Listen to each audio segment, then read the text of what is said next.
I'm so conflicted about this book. The audacity. I only stare, he said, when I see something too beautiful for my eyes to take in at once. There's a famous cat in our country who once made this very statement. Hello! And welcome back to yet another reading vlog. My name is Anna Sophie. I am very excited for this one because if you've seen one of my latest vlogs, I went to the library and gathered some books, and I have so many choices right now onto what to read this month. In this reading vlog, I will mostly be reading. What a shocker. I will show you which books I want to read this month. So the first book is a romance book, and it's the one from Beth O'Leary. We're gonna start with this one as an easy get into. The next book that I will be reading is The Galaxy and the Ground Within from Becky Chambers. The third book that I'm gonna be reading is The Handmaid's Tale. And then I'm gonna be starting with the long-awaited book Mistborn from Brandon Sanderson. So those are the books that I will be reading in this vlog. I hope I will finish all of them. I'm not quite sure if I will. I also think I'm gonna be crocheting because I've been working on this pillow, and wait, I'll show you guys. So far I've come up with this, and it's this greenish bluish pattern of yarn. I love that this just flows into the different colors, and this is like a basic stitch, I believe.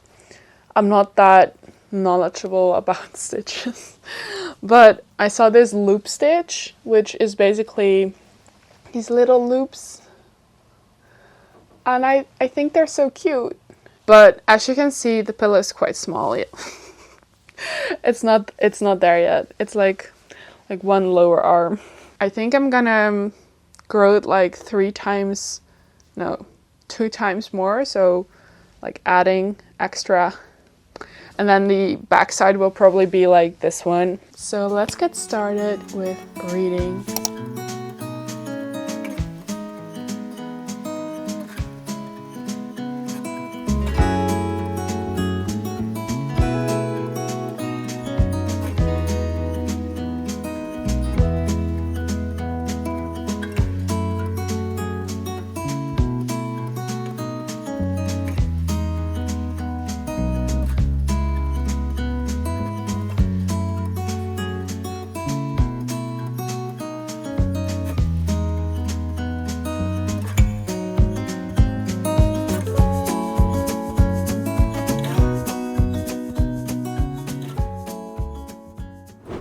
So, my thoughts about this book. I'm now at page 96, which means I'm like 1/3 into the book. Yeah, I love that we have the perspectives of 3 different women and just see like what they do in their lives. They're very different from each other, and I love how the author wrote these women. The guy, however, I don't know what to do with this guy. He's like a walking Red Sea. How can you be so attentive, so nice, so open, and so there with 3 different women at the same time? Like, even if they lived close together, there is a chance that they would meet each other, right? The author did a very good job at like separating their lives and making it possible for him to be at different locations that are not too far from each other. But I don't like the promise, because this guy is insane. And I feel like I honestly don't want them to end up with Joseph Carter.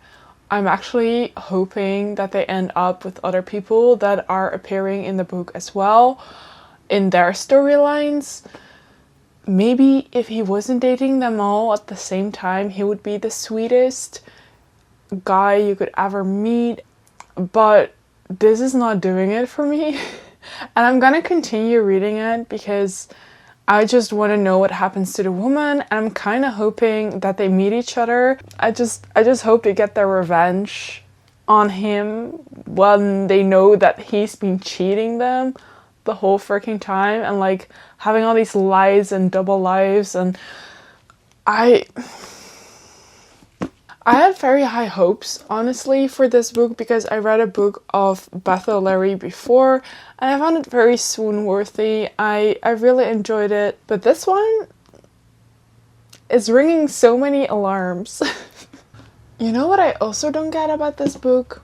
Basically, he has these 3 women and he has been dating them all at the same time the whole time. Like, obviously we jump into this relationship, this book, this situation in the middle. So we are at Valentine's Day and he has invited these women for this date. They're all at separate times. So one is in the morning, one is in the afternoon, and one is in the evening. So you would think that it would be possible to go to these 3 different dates if it's only in that convenient time slot. And because he has been with these women before, you would think that he would be able to separate between these 3 different lives. But then he doesn't show up for any of the Valentine's Days. That doesn't make any sense. At least he should have been there for 1 or maybe 2. But why all 3? It doesn't make sense on how this book started and why he wasn't there. And I just know that it's gonna make sense at the end of the book. Or at least I hope so. At this stage of the book, I would not recommend it to anyone because it's very weird. But we'll see how I think about that later on. Those are my thoughts right now. I hope they change and I hope that he either redeems himself or they get their revenge and become the best girlies ever. And a whole friendship builds from this very annoying guy.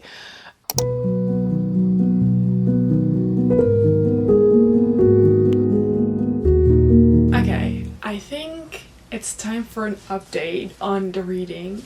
So I finished The No-Show. I'm so conflicted about this book.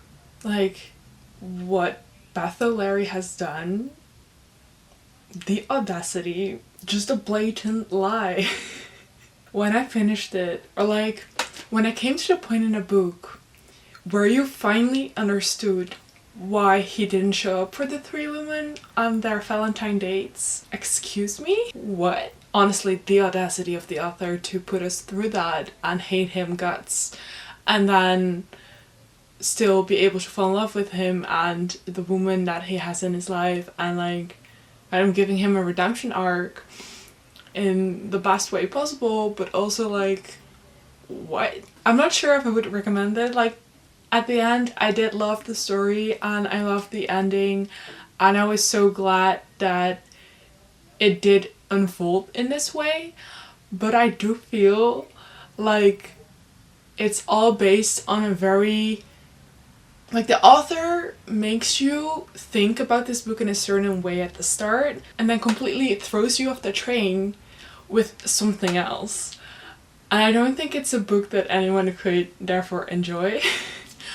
It was a good book and I did end up liking it. It's also very easy to read and I felt like I could just skim through the pages on and on. I think I finished it in 2 days. So it's quite easy, nice afternoon read.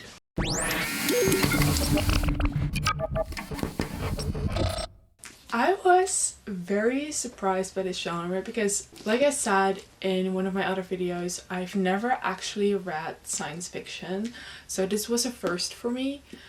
And I feel like it really surprised me in that way, because I had not expected to find so much resemblance to like things humans go through in life in different alien species. I don't know, it's just the whole concept of it is very weird to me. I didn't know anything about where this was taking place because it's part of the Wayfarer series from Becky Chambers, and this is the 4th book in that series, so I do think you know more about what is happening, and maybe like some of the characters are not that new to you, and you know more about like where everything is taking place, what galaxy, and like how everything works. However, I did not know that, and I completely understood where this book was going. So I do think it's not a necessity to have read the other books in the series, although I cannot say what is in those books, so maybe it does help you like understand the characters more. But I just feel like I didn't need that, and I understood them perfectly fine.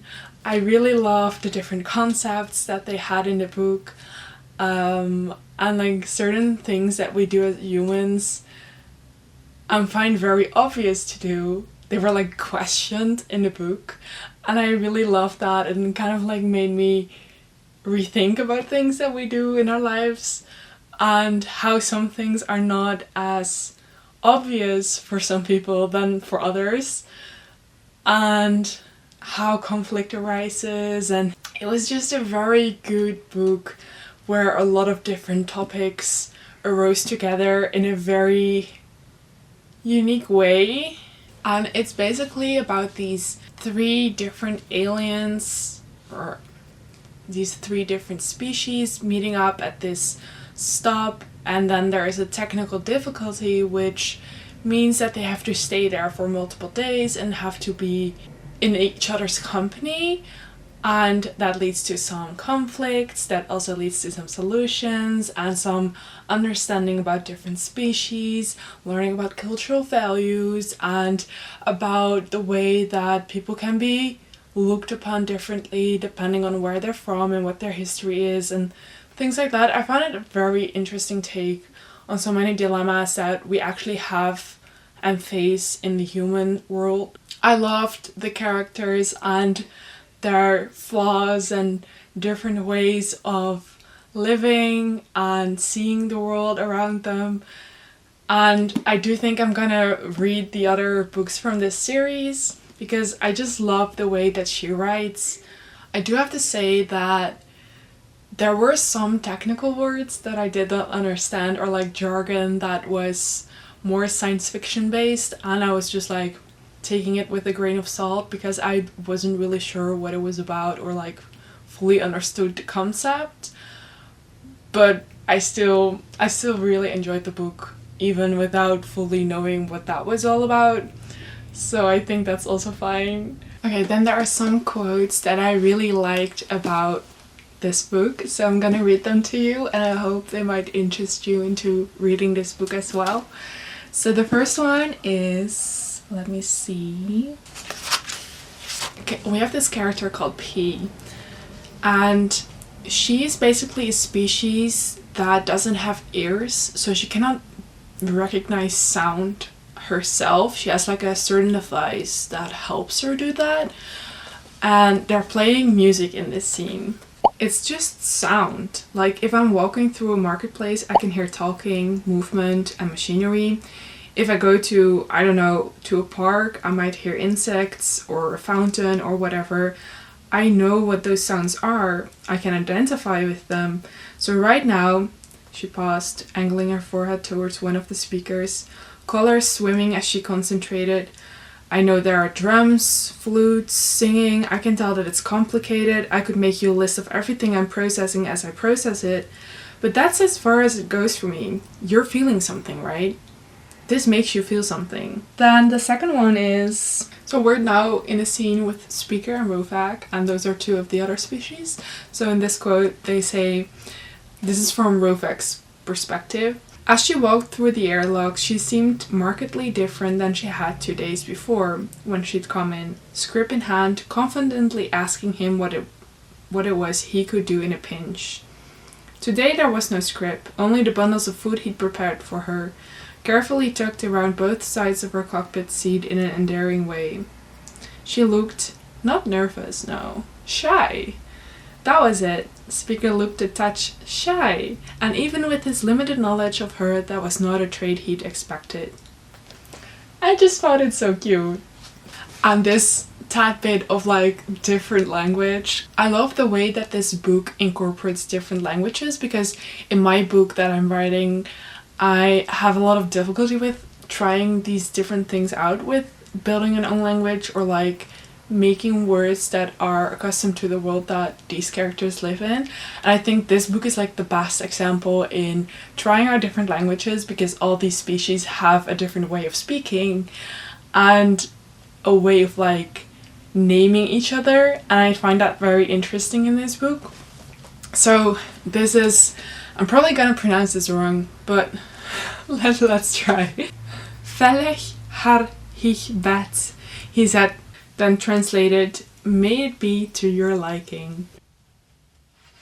Because I didn't want to, and when it comes to a person's body, that is all the reason there ever needs to be. Yeah, so I did really love this book.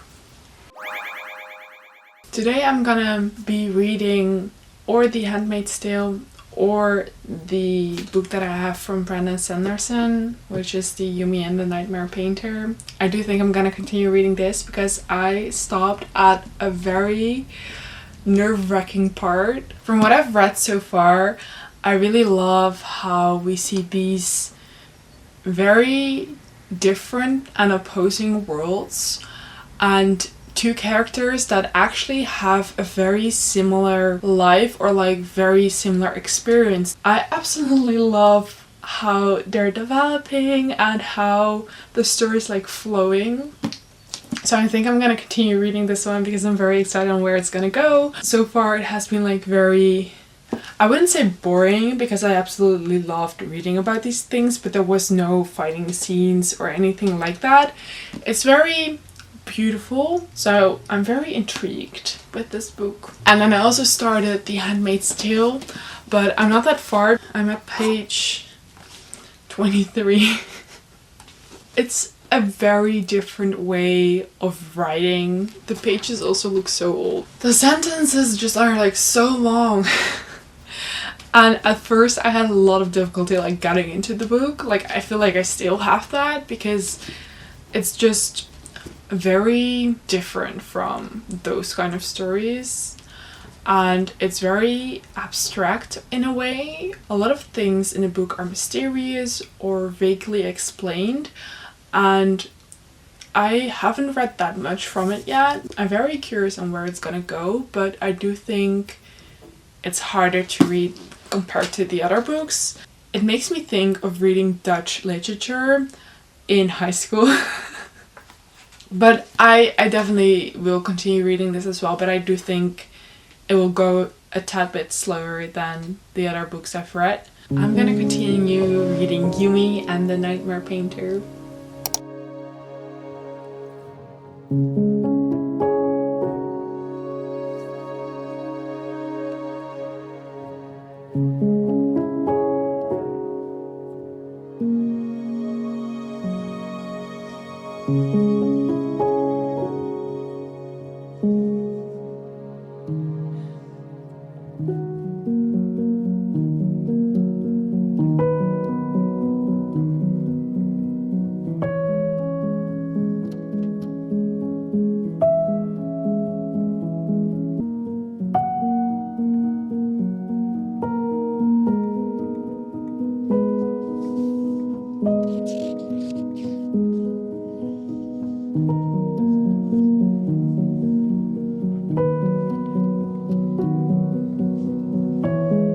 There's a famous cat in our country who once made this very statement. I have no clue how great that cat was, but at least when it comes to having a name, I got there first. Whether I like my name is another matter, since it glaringly doesn't fit my gender, me being male and all. I was given it about 5 years ago, around the time I came of age. Back then, I used to sleep on the bonnet of a silver van in the parking lot of an apartment building. Why there? Because no one would ever shoo me away. Human beings are basically huge monkeys that walk upright, but they can be pretty full of themselves. They leave their cars exposed to the elements, but a few paw prints on the paintwork, and they go ballistic.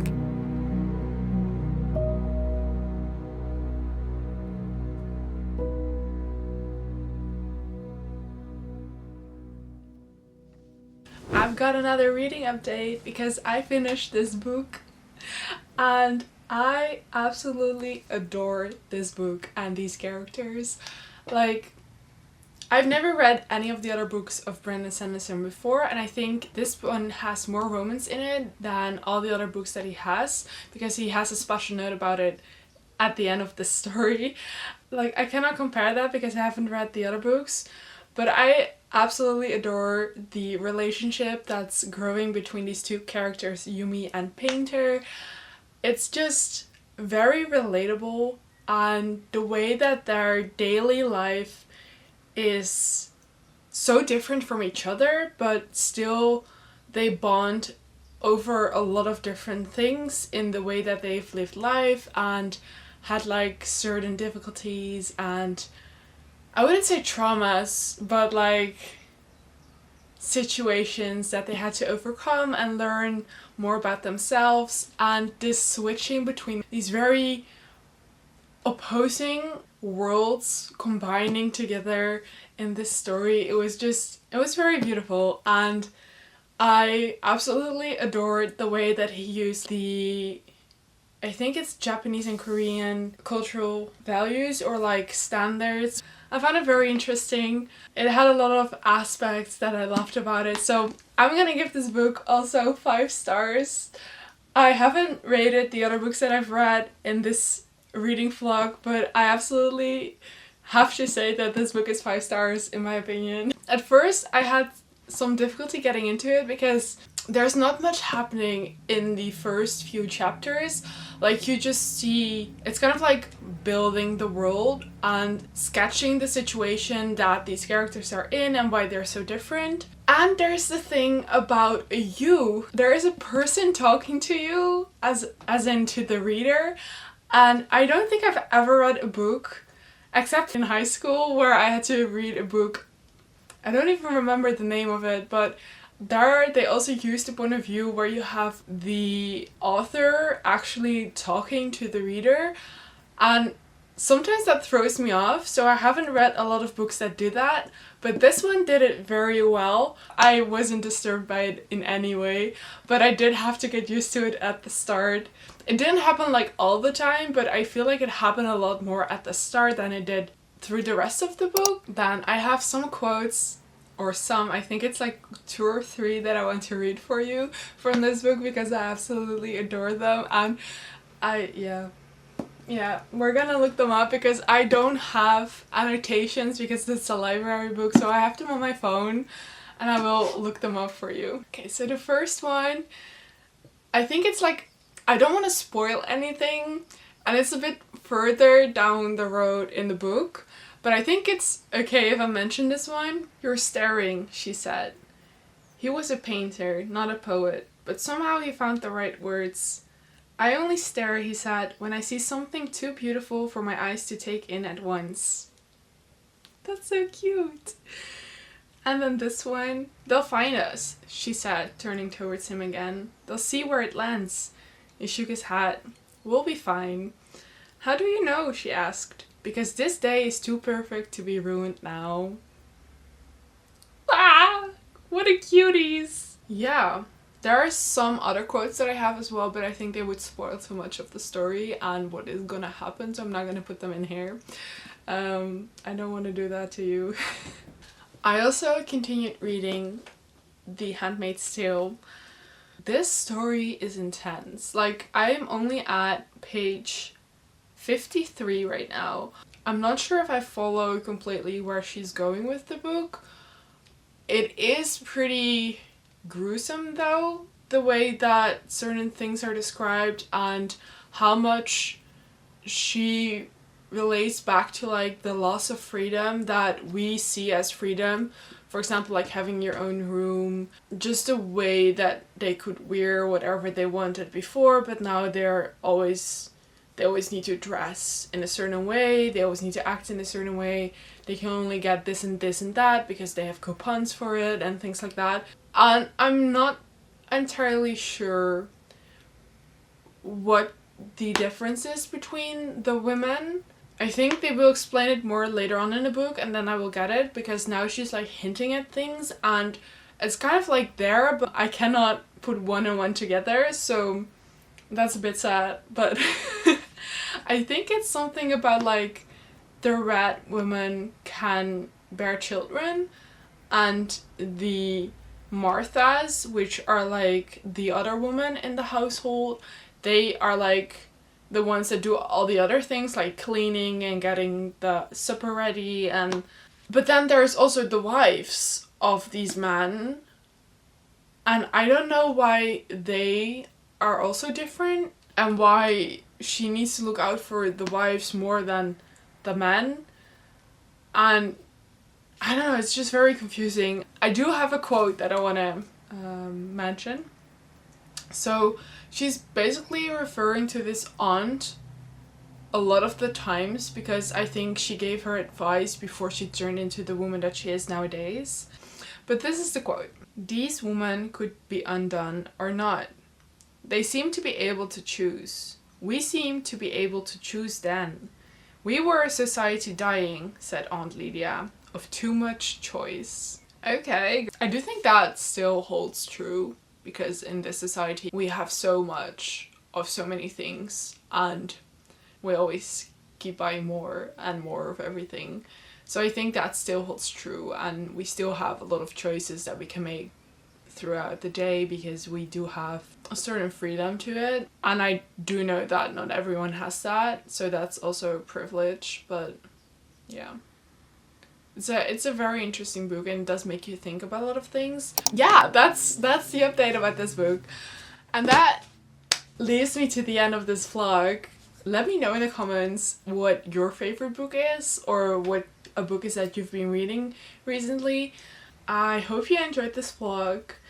If so, press down that like button and subscribe to the channel if you want to see more videos like this one, or any writing videos, crafting videos, or diary vlogs. I hope you have a very nice day. Bye!